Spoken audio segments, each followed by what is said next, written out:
Más preguntas que habéis planteado. Pero Trump no quería el Nobel de la Paz. ¿Cómo se lo van a dar si invade Venezuela? Bueno, para empezar, yo quiero señalar que el Nobel de la Paz se lo dan a veces a mucha gente que invade cosas, ¿vale? No es algo que sea poco habitual.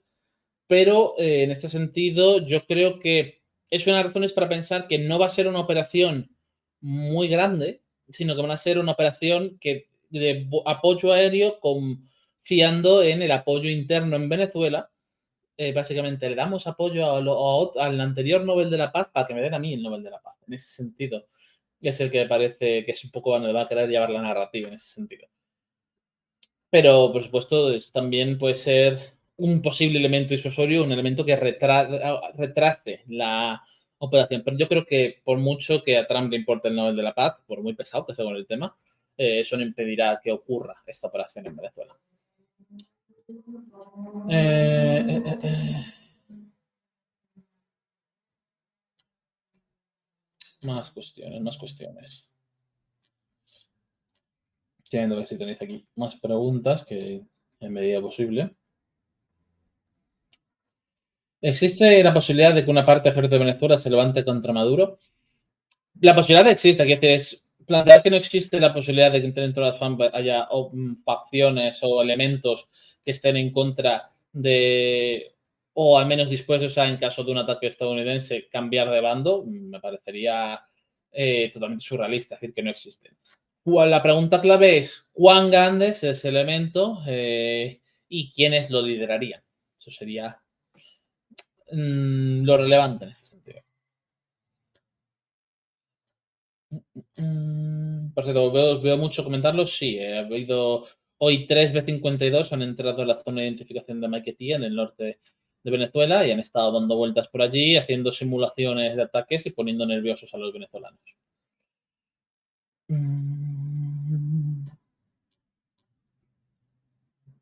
Sobre los frentes en Ucrania os hablo ahora en un rato. Quiero terminar primero un poco el bloque de Venezuela. Y llevarse a Maduro y a su camarilla a los barcos porque tienen allí ya gente así, en plan Eichmann en Jerusalén. El tema es que esas son las opciones que se plantean, el hecho de que la operación sea, sobre todo eso, bombardeos, generar el caos y que elementos internos de la oposición venezolana o traidores al gobierno de Maduro lo capturen y se lo entreguen a Estados Unidos, que lo sacaría de allí con marines. Eso es lo que plantean muchos, que puede ser el escenario que buscan. Es una operación muy complicada, muy complicada, y que tiene muchos riesgos. Así que veremos exactamente cómo se desarrolla, porque yo desde luego no me atrevo demasiado a elucubrar cómo será finalmente cuando ocurra. A ver si hay una pregunta más.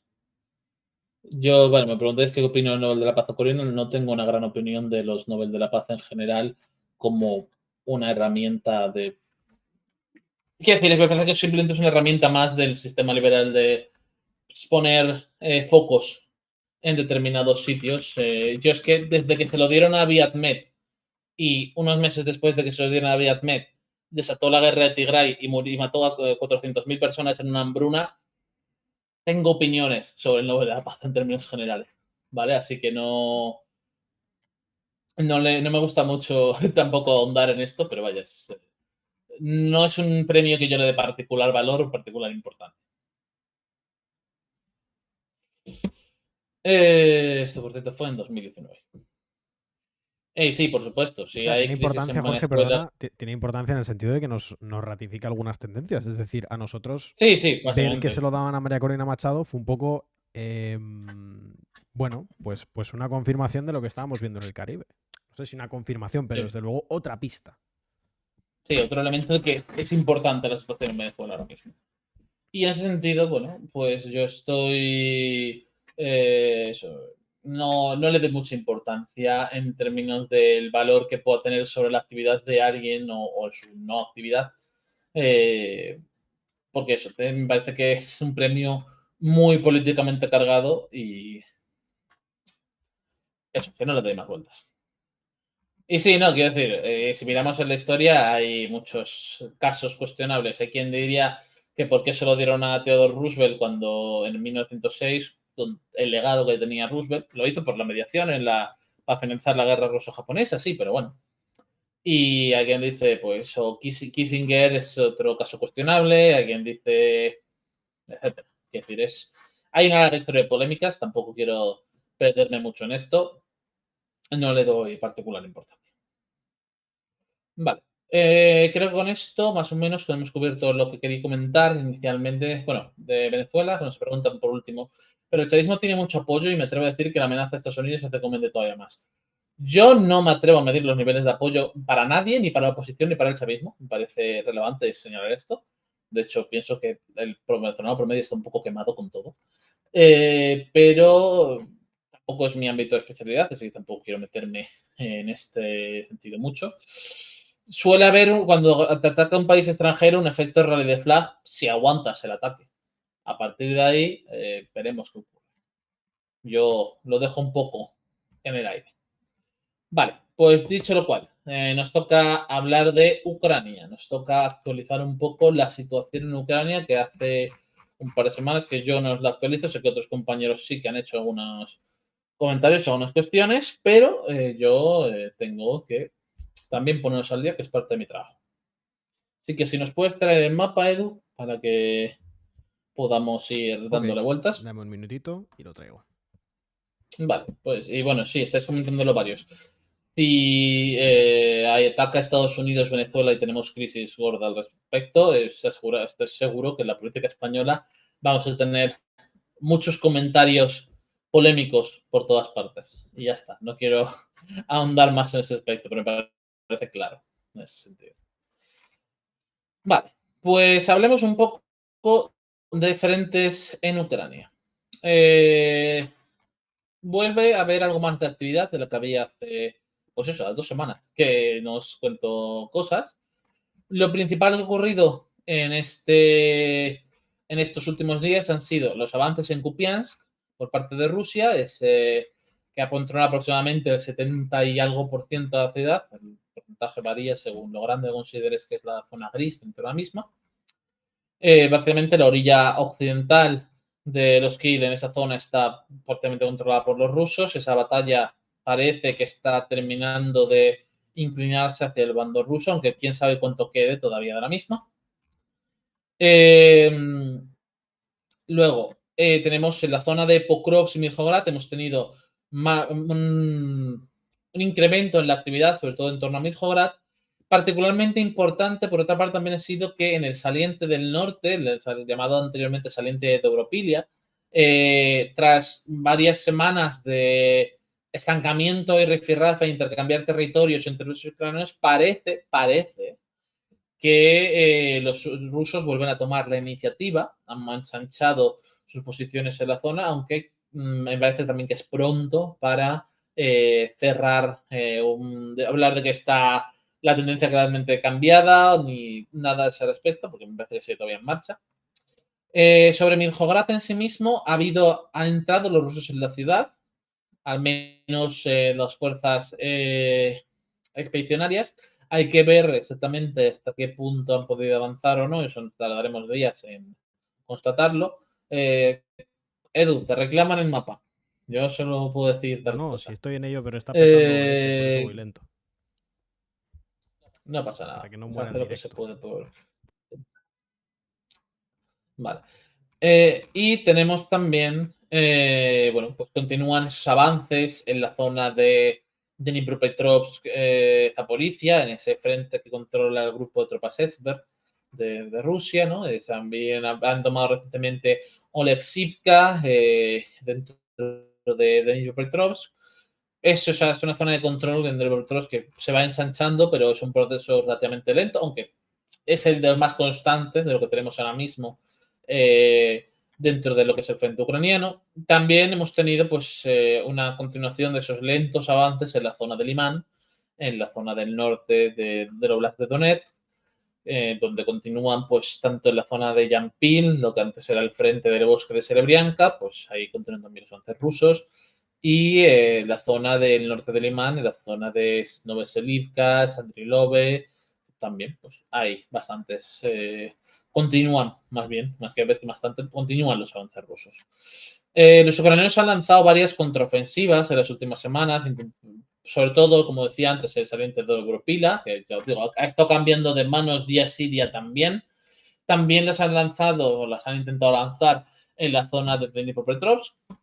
Y también hemos tenido pues algo de actividad en ese sentido en la zona de Kupiansk, al noreste, ¿no? Pero diría que la única de estas contraofensivas que ha tenido resultados relevantes fue la de Dobropila y, como os digo, buena parte de eso pues, ha acabado volviendo a manos rusas o cambiando a manos rusas, aunque continúa parte de ese saliente todavía bajo control ucraniano. Veremos cómo se desarrolla el resto de la campaña durante lo que queda de otoño, pues me parece que será cuando se decida lo que ocurre ahí. Y bueno, en general la dinámica continúa en los mismos términos que ha llevado el último mes y medio mayormente, ¿no? Continúa ese avance en el sur, hacia dentro del repertorio de Zaporizhia, continúan las batallas por esas tres localidades clave, que son Kupiansk, Mihograd y Pokrovsk, y poco a poco los rusos aprietan el cerco sobre Konstantinivka, también sobre Limán, pero siguen sin entrar todavía en las batallas sobre esas otras dos localidades puerta barra llave. Yo, por el momento, pues lo que le prestaría más atención es a Kupiansk, aunque ya me he equivocado en el pasado con esto, así que tampoco es una apuesta demasiado fuerte en ese sentido, ¿no? Pero es a lo que le prestaría más atención porque parece que es lo donde puede haber un movimiento más rápido en el corto plazo, básicamente porque si los rusos expulsan a los ucranianos del final de los edificios altos que hay en el sur de la zona oeste de Kupiansk, pues pondría una situación vulnerable a todas las tropas ucranianas en el este de los Kil, que están en esa zona, y posiblemente, pues cuando eso ocurra, veamos un cambio relativamente rápido en esa zona del mapa. Pero es algo que todavía puede estar algo lejos en el tiempo. Otro elemento fundamental, y quizás que también tenemos que hablar de ello, es que ambas partes han intensificado significativamente su campaña aérea. Rusia está haciendo una campaña de destrucción de las infraestructuras eléctricas, gasísticas y ferroviarias de Ucrania, que fundamentalmente no se había visto desde el comienzo de la guerra. Y además me parece muy importante señalar esto, los daños están siendo mucho más amplios que en inviernos anteriores. Pero esto se debe en buena medida, por un lado, al hecho de que Rusia ahora tiene muchas más municiones que puede utilizar para esto, básicamente con la expansión de la disponibilidad de los drones, que es un tema que he estado comentando recientemente con mi compañero Manu, que quizá escriba algo al respecto pronto, porque fundamentalmente Rusia ahora tiene muchas más municiones para atacar muchos más objetivos de segundo, tercero, cuarto nivel, gracias a esa expansión masiva de la producción de drones que ha tenido estos últimos años. Objetivos que no merecían la pena para gastar un misil en ellos, o dos o tres, si buscabas asegurarte que fuese destruido, ahora sí se pueden destruir gracias a esa expansión de la producción de drones, que me parece que es un elemento clave. Pero por otro lado también tenemos la cuestión de los ataques ucranianos contra las refinerías de petróleo rusas, que ya han causado importantes problemas en Rusia, provocando una cierta crisis de la gasolina en varias regiones del país. Combustible, vaya. Rusia ha tomado medidas un poco más duras a este respecto, se han restringido las exportaciones de combustible y ha reforzado las seguridad de refinerías, pero lo cierto es que indiscutiblemente los ucranianos continúan castigando a este respecto. Recientemente en una publicación, no recuerdo en qué medio de los grandes estadounidenses era, pero uno de ellos, se decía que la administración estadounidense ha estado ayudando desde el fracaso, el colapso de las negociaciones tras la reunión de Alaska para intensificar estos ataques, pero tampoco da en muchos detalles a este respecto, ayudando a selección de objetivos y a cómo y a qué tipo de defensas tienen y dando la información clave a los ucranianos para llevar a esta campaña. Ahora mismo también está el tema de los Tomahawks, el famoso tema de los Tomahawks, la nueva obsesión de Zelensky y la nueva carta sobre la mesa que ha presentado Trump. Yo soy bastante escéptico, fundamentalmente porque Estados Unidos no tiene suficientes Tomahawks como para irselos dando a nadie, a grandes rasgos, y menos aún Tomahawks capaces de ser lanzados desde plataformas terrestres, que tienen muy poquitas los estadounidenses al respecto. Si se envían Tomahawks a Ucrania, además, teniendo en cuenta que el Tomahawk es un misil de uso dual y que podría tener una carga no convencional, me parecería una jugada políticamente muy escalatoria con Rusia. Pero bueno, veremos exactamente cómo se desarrolla. Yo soy bastante escéptico de que se lleguen a enviar. Y si se llegan a enviar, me parece que será más problemático que cualquier tipo de ayuda. Pero iremos viendo. Luego, bueno, primero, preguntas que si tenéis alguna. Aparte de pedirme que ahora que repase todo con el mapa sobre la mesa, por así decirlo, que ahora lo hacemos, no os preocupéis. Ahí informo que no está muy católico hoy OBS, o sea que mucho zoom no voy a poder hacer. Vale, bueno. Simplemente te pediré que acerques un poco a la banana, a la zona básicamente que abarca desde el sur de Donetsk hasta Kupiansk, y que un poco de zoom en esa zona para poder guiar un poco de abajo arriba a nuestros oyentes en la medida posible. Pero aparte de eso, bueno, pues contestando, ¿a Rusia le sale la cuenta alargar esto tanto? Es una pregunta del millón. No creo que sea algo que podamos responder antes de que termine la guerra. E incluso cuando termine la guerra me parece que será complicado responderlo. Iremos viéndolo. Desde luego, no creo que estemos cerca de un escenario de una victoria absoluta de Rusia, pero tampoco de sus rivales. Veremos exactamente, como digo, cuando termine la guerra, que todavía me temo que le queda guerra para rato. Vale, igual ya preguntaron, pero analizaron lo demás caro, lo harán en un especial. ¿Han hecho algo los del resto del Team África sobre Madagascar, Edu, en estos días? Pregunto, por si podemos redirigir aquí a los oyentes interesados en Madagascar a trabajo previo o si está pendiente. No lo sé. No hemos hecho. No, o sea, en la web tenemos un texto hoy mismo, pero aquí en Twitch no hemos tocado el tema todavía. Pues mira, si quieres dejarles por aquí el texto de. Bueno, si eres capaz, si no lo hago yo. Si te va a petar algo, lo paso yo, el texto de Por Madagascar. favor, sí. Sí. Twitch está Bueno, OBS ahora mismo voy. No te en la UCI. preocupes. Ahí lo tenéis. Para echarle un vistazo si queréis, nada. Ha habido un golpe de Estado después de un motín militar y después de una oleada de protestas que hizo previamente caer al gobierno. Ya en otro momento vendrá aquí algún compañero que esté trabajando ahora sobre todo en África, no es mi caso, la verdad, si no os comentaré yo más. Pero vamos, hemos tenido esa nueva situación en la isla y bueno, iremos a ver cómo se desarrolla. Vale, y bueno, nos preguntaba antes alguien cuánto lleva ya la guerra en Ucrania, pues desde febrero de 2022, lleva un rato. Y lo que le queda. Vale, pues una vez dicho esto, vamos otra vez a hacer ese repaso de hacer los frentes de Ucrania. Que bueno, ahora tenéis la imagen en el mapa. Como dice Edu, está agonizando un poco, ves, así que está complicado hacer zoom para ciertas cosas específicas, pero comento.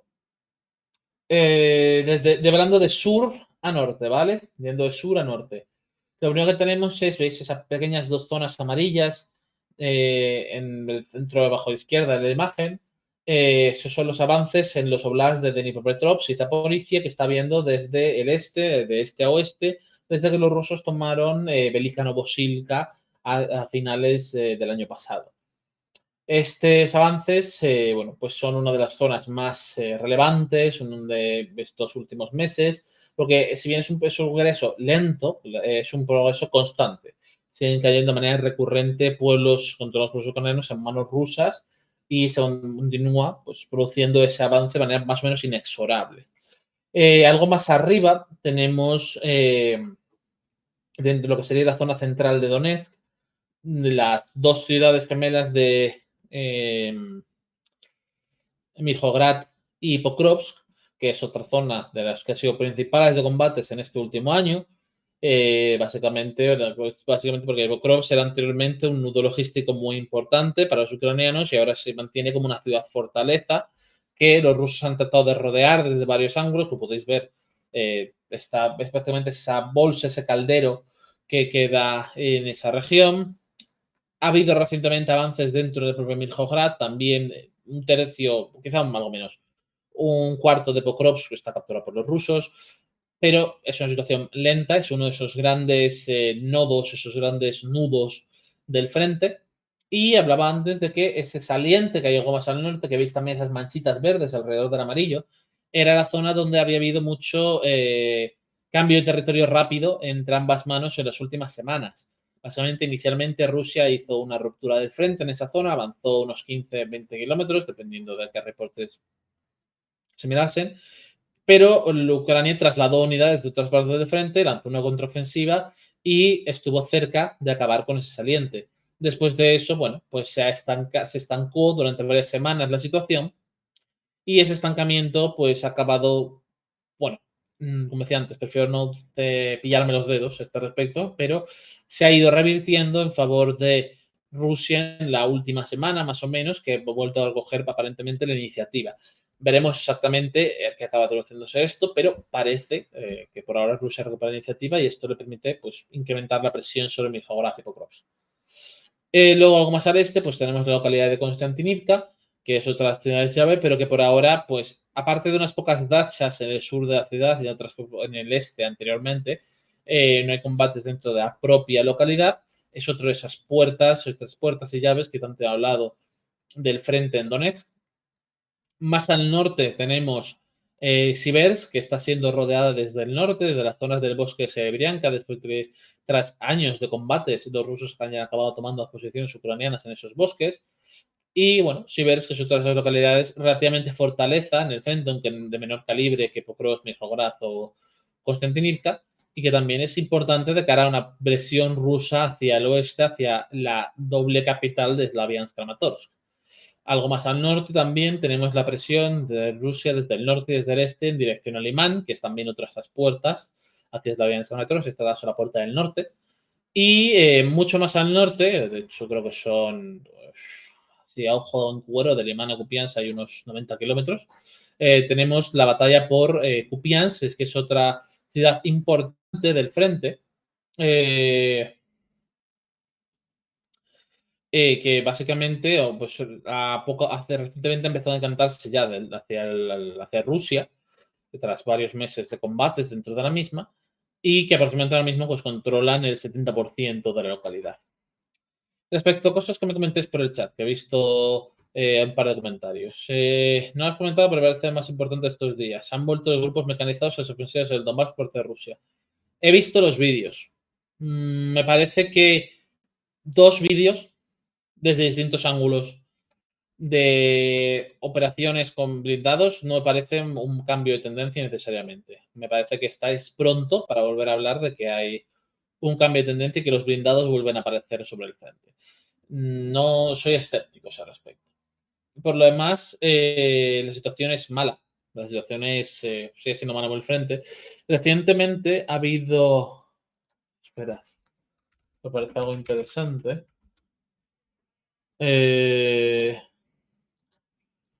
Veo un post muy dramático, la verdad, de un soldado ruso narrando la situación en el frente para que se entendiese absolutamente cuán infernal es realmente la posición, sobre todo de la infantería. De hecho, si os parece mal, lo voy a leer para que veáis un poco cómo se vive desde el frente esto. Pequeñas escuadras libran una guerra enorme. Un punto fuerte puede estar controlado por un puñado de personas, 2, 3 o 4. La línea de contacto se transformó por completo. En 2023, nuestra misión era llevar una compañía a una aldea con 10 BMP-3 blindados de transporte de infantería. Eso ya era difícil por aquel entonces. Ahora los vehículos se encuentran a decenas de kilómetros de la línea de contacto. Si en 2023 esos mismos BMP-3 podían desempeñar el papel de pequeños tanques, hoy es improbable que alcancen una posición de fuego. No porque los vehículos estén obsoletos, sino porque, por alguna razón, no pueden protegerse sistemáticamente contra la principal amenaza, los drones kamikaze. Así es como se ve llegar a para un soldado de infantería. Ahora es una marcha completa, con todo el equipo. Unos 30 kilos te lanzan a 10 o 15 kilómetros del punto donde realmente combatirás. Algunas veces estos hasta 30 kilómetros. Otras rutas, bajo cubierta forestal, permite acercarse a pocos kilómetros del centro de control, pero aún así el abastecimiento y el desplazamiento dependen de vehículos todoterreno, motos de cross y cualquier tipo de scooters eléctricos improvisados. La retaguardia comienza ahora a unos 50 kilómetros de la línea de control. Lo más difícil es llegar. Las rutas y líneas de comunicación están minadas mediante drones. Minas improvisadas y trampas explosivas se introducen en botequines, los casquillos se untan con pegamento y se cubren con hierba, decenas de pequeñas bombas se encuentran esparcidas por los senderos y donde se puede ver una huella de rueda hay grandes minas magnéticas. Si no sabes cómo son todas esas minas, pisarás alguna. Esta ruta es el segmento más peligroso. Pequeños drones Mavic vigilan continuamente el movimiento y pueden pasar coordenadas al instante a un equipo de ataque de drones de primera persona o una batería de artillería. En el propio centro de control, un refugio subterráneo puede ser menos peligroso del camino a él. El patrón común ahora. Los hombres se atrincheran durante un mes o dos y salen adelante sin pérdidas para luego meterse en problemas al salir. No hay un reabastecimiento mecanizado organizado. Todo se mueve a pie. Lo máximo que se puede esperar es un motociclista valiente que entre y salga corriendo. Por la noche, lo peor se despierta. Grandes drones con sensores térmicos lanzan proyectiles de mortero. Si no has encontrado tu posición de combate antes de atardecer, estás muerto. Eso nos lleva al problema principal. Ya no se puede acumular fuerzas ni mantener grandes números en la línea de control. Esto aplica a ambos bandos. Para solucionar esto y empezar a ganar sistemáticamente, se necesitan vehículos todoterreno autorizados por la unidad, grandes drones logísticos, pequeños buggies de evacuación y interceptores de drones. Ahora mismo, todos son difíciles de conseguir y muchos se compran de forma privada o a través de canales de ayuda. Los microequipos deben encargarse de todo. En muchas unidades no hay ingenieros de combate, ni señalizadores, ni médicos dedicados. Hay que saberlo todo uno mismo. Navegación y manejo de mapas móviles, procedimientos de radio y señales, reconocimiento de municiones explosivas y técnicas de desactivación. Sin esas habilidades te perderás físicamente, perderás el contacto con quienes podrían ayudarte y pisarás un pequeño objeto en tierra de nadie que te matará. La zona gris ahora es de unos 2 o 3 kilómetros y en ese territorio no hay más que cadáveres abandonados y minas. Esto es demoledor para la moral de los combatientes. El enemigo a menudo se desmorona y huye tras sufrir sus primeras bajas durante un asalto. La calidad de sus tropas puedes ver el reclutamiento forzado y la degradación por ti mismo. E incluso sus unidades especiales han perdido su antigua diversidad. Aún así, la conclusión es que no podemos alcanzarlos. A mí me parece una narración muy brutal de la situación actual del conflicto, del infierno ucraniano, y hasta qué punto, por qué se encuentra estancado como lo está. Y hasta que alguien no encuentre una solución que puede ser o cantidad o una nueva manera de romper la línea de vigilancia permanente de los drones, no se va a poder romper seriamente el frente en ninguna dirección. Porque así es como es. Es básicamente las trincheras modernas que en vez de estar en el suelo están en el cielo. Y dicho lo cual, creo que ya tengo por aquí a mi compañero Alex. Así que voy a ir cerrando mi parte y dejándoos con él.